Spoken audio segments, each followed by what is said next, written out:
ako.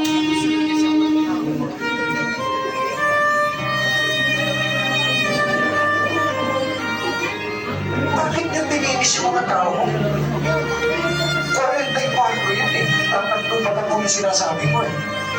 20 others were all with dead shots.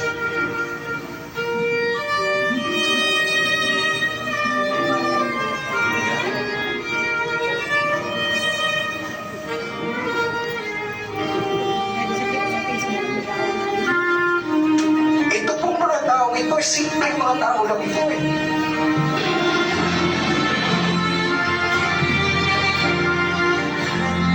I seek answers for my people.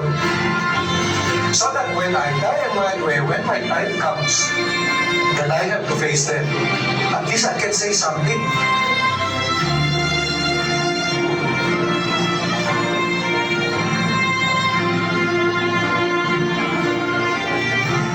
Sana na ako, sinasabi ko, kasama na ako dun eh.